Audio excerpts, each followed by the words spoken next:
Hi everyone, this is my first travel blog. ഞങ്ങളിപ്പോൾ ഉള്ളത് ദുബായിലെ ഗ്ലോബൽ വില്ലേജിലാണ്. ഞങ്ങളെന്ന് പറയുമ്പോൾ ഞാനുണ്ട്, അമ്മയുണ്ട്, എൻ്റെ വൈഫുണ്ട്.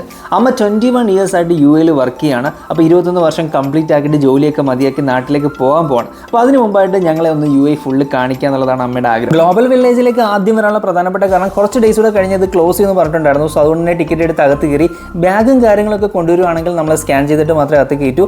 നല്ല രീതിയിലുള്ള ക്രൗഡ് ഉണ്ട്. ഇപ്പോൾ തുടക്കത്തിൽ തന്നെ ഇത്രയും ക്രൗഡ് ഉണ്ട്. ഇത് വൈകുന്നേരം സമയമാണ് ഞങ്ങൾ എൻ്റർ ആവുന്നത്.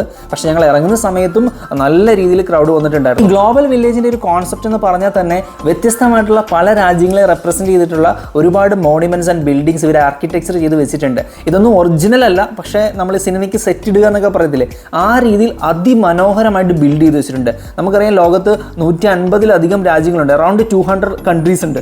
ആ കൺട്രീസിനെ എല്ലാം തന്നെ ഇവിടെ വ്യത്യസ്തമായിട്ടുള്ള രീതിയിൽ റെപ്രസെൻറ്റ് ചെയ്തിട്ടുണ്ട്.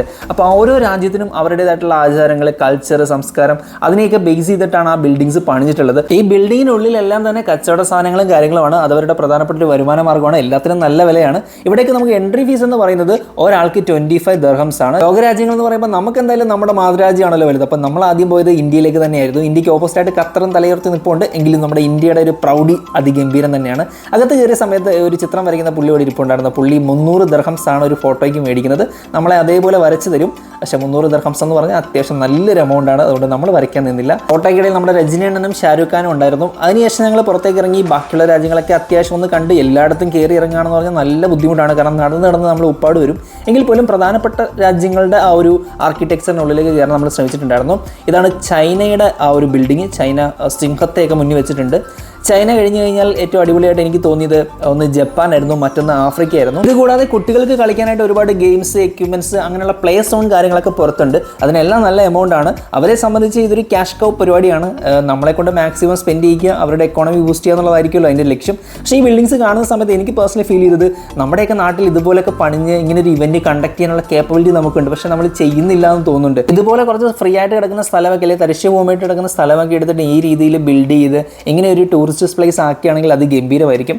ഞങ്ങൾ എന്തായാലും ബാക്കിയുള്ള രാജ്യങ്ങളുടെ ആ ഒരു ഇതിനകത്തൊക്കെ കുറച്ച് സമയം സ്പെൻഡ് ചെയ്തുള്ളൂ. കാരണം ഒരുപാട് രാജ്യങ്ങളുടെ ബിൽഡിങ്സ് ഉണ്ട്. അതിനുള്ളിലെല്ലാം കടകളാണ്. സോ കുറച്ച് റെപ്പറ്റീവായിട്ട് ഫീൽ ചെയ്യുമെങ്കിൽ പോലും പിന്നെ എല്ലായിടത്തും പോയി നടക്കുക എന്ന് പറയുന്നത് ബുദ്ധിമുട്ടായിരുന്നു. പിന്നീട് ഞങ്ങൾ ആഫ്രിക്കയുടെ ആ ഒരു രാജ്യത്തിൻ്റെ ബിൽഡിങ്ങിനകത്തേക്കാണ് കയറിയത്. അവിടെ കണ്ടിട്ടുള്ള കുറച്ച് കാഴ്ചകളും അവിടെ വിൽക്കാൻ വെച്ചിരിക്കുന്ന സാധനങ്ങളുമാണ് നിങ്ങളിപ്പോൾ കാണുന്നത്. ഇവിടെ നിൽക്കുന്ന സെയിൽസ് പേഴ്സൺസ് എല്ലാം തന്നെ വളരെ പൊളൈറ്റ് ആൻഡ് ഹംബിളാണ്. നമ്മുടെ നാട്ടിലെ കൂട്ട് അലറി വിളിക്കലും മറ്റു കാര്യങ്ങളും ആക്രോശങ്ങളും ഒന്നുമില്ല. വളരെ സ്നേഹത്തോടു കൂടിയും പൊളൈറ്റായിട്ടുമാണ് നമ്മളോട് ബിഹേവ് ചെയ്യുന്നത്. ഇവിടെ നിന്ന് കുറച്ച് പർച്ചേസിംഗ് ഒക്കെ നടത്തിയിട്ട് ഞങ്ങൾ പുറത്തേക്ക് ഇറങ്ങാൻ തീരുമാനിച്ചു. ഏകദേശം 11 മണി ആയിട്ടുണ്ടായിരുന്നു. നല്ല രീതിയിലുള്ള തിരക്ക് അപ്പോഴും കാണാൻ സാധിക്കുന്നുണ്ടായിരുന്നു. ഞങ്ങൾ പുറത്തേക്ക് ഇറങ്ങുമ്പോഴും വലിയൊരു കൂട്ടം ആൾക്കാർ വരുന്നുണ്ടായിരുന്നു. അപ്പോൾ എന്തായാലും ഈ ഒരു വ്ലോഗ് നിങ്ങൾക്ക് ഇഷ്ടപ്പെട്ടു എന്ന് വിചാരിക്കുന്നു. മറ്റൊരു വീഡിയോയിൽ വീണ്ടും കാണാം. നിങ്ങളുടെ അഭിപ്രായങ്ങൾ കമൻറ്റ് ബോക്സിൽ പറയുക. Thank you.